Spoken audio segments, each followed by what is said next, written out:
অবশেষে Bangladesh premier league cricket BPL কে পুরোপুরি বদলে ফেলার সিদ্ধান্ত নিয়েছে বাংলাদেশ ক্রিকেট বোর্ড। এতদিন ধরে বিপিএল হলেও সেটা আসলে পেশাদার বিপিএল ছিল বলে তো মনে হয় না, কারণ প্রত্যেক আসরেই নানা রকমের সমালোচনা ছিল এবং অনাকাঙ্ক্ষিত নানা রকমের ঘটনা প্রত্যেক আসরেই আসলে ঘটেছে।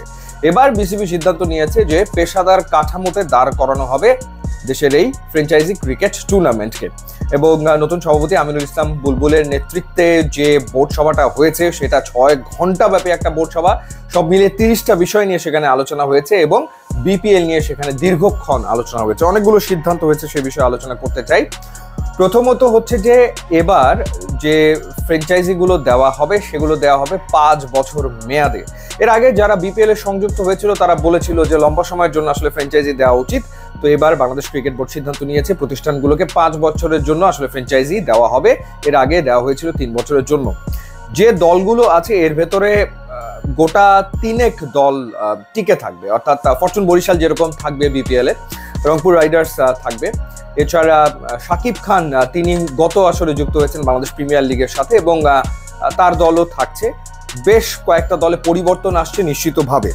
আরও একটা সিদ্ধান্ত হয়েছে বিসিবির সভাতে, সেটা হলো যে এখন চাইলে বিদেশের প্রতিষ্ঠান তারাও আসলে বিপিএল এ যুক্ত হতে পারবে, তারাও ফ্র্যাঞ্চাইজি কিনতে পারবে, সেটা বিসিবির নীতিমালা এবং সরকারের যে নীতিমালা সেটা অনুসরণ করে।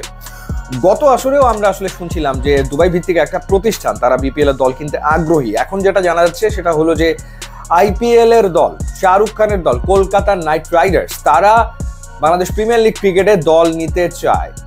আমরা জানি যে শাহরুখ খান বিভিন্ন ফ্র্যাঞ্চাইজি ক্রিকেট টুর্নামেন্টে ইনভেস্ট করেন এবং দুবাইয়ে যে ইন্টারন্যাশনাল টি20 লিগ হয় সেখানেও তার দল রয়েছে। ক্যারিবিয়ান প্রিমিয়ার লিগে তিনি ইনভেস্ট করেছেন। সো বিপিএলেও তিনি ইনভেস্ট করতে আগ্রহী এমনটা আসলে শোনা যাচ্ছে। শুধুমাত্র যে নাইট রাইডার্স তা নয়, আইপিএল এ খেলে আরও একটা দল তারাও আগ্রহ প্রকাশ করেছে বিপিএল এ দল নেওয়ার ক্ষেত্রে। এছাড়া যেমনটা বলেছি যে দুবাইয়ের একটা বড় প্রতিষ্ঠান তারাও আসলে চায় এবং লন্ডন ভিত্তিক একটা স্পোর্টস ম্যানেজমেন্ট কোম্পানি তারাও দল কিনতে আগ্রহী। তারা সিলেটের যে ফ্র্যাঞ্চাইজিটা সেটা আসলে তারা নিতে চায়। এছাড়া লোকাল অনেক প্রতিষ্ঠান আগ্রহ প্রকাশ করছে। এর ভেতরে রয়েছে নোয়াখালী ভিত্তিক একটা বড় ব্যবসায়িক প্রতিষ্ঠান যারা নোয়াখালী ফ্র্যাঞ্চাইজি নিতে চায় এবং তারা দলটার নাম প্রস্তাব করেছে নোয়াখালী রয়্যালস। সো নোয়াখালী হয়তো বিপিএল এ যুক্ত হতে যাচ্ছে 12তম আসরে, যে আসরটা ডিসেম্বর এবং জানুয়ারিতে আসলে মাঠে গড়াবে।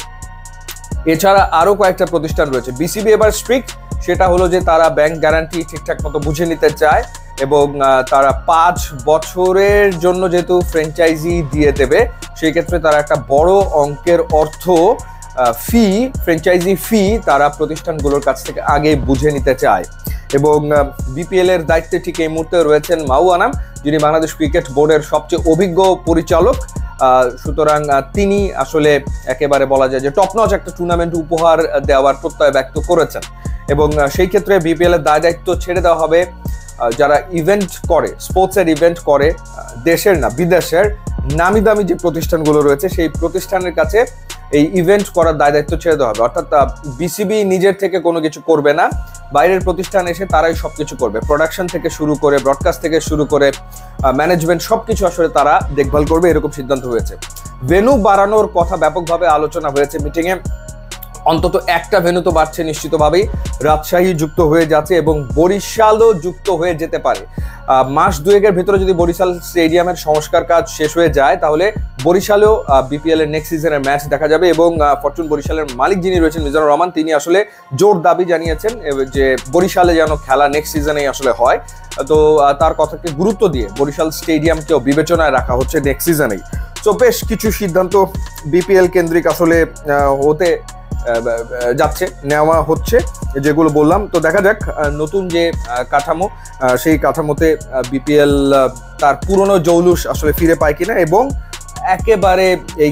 একেবারে মানে কি বলবো যে নেতিবাচক খবরগুলোকে পাশ কাটিয়ে বিপিএল এর ব্র্যান্ড ইমেজ আরো উন্নত করা যায় কিনা সেটা আসলে দেখার বিষয়। ইউটিউব ইনস্টাগ্রাম লিঙ্ক দেওয়া আছে, আপনারা যোগ দিলে খুবই খুশি হবো। And thanks for watching.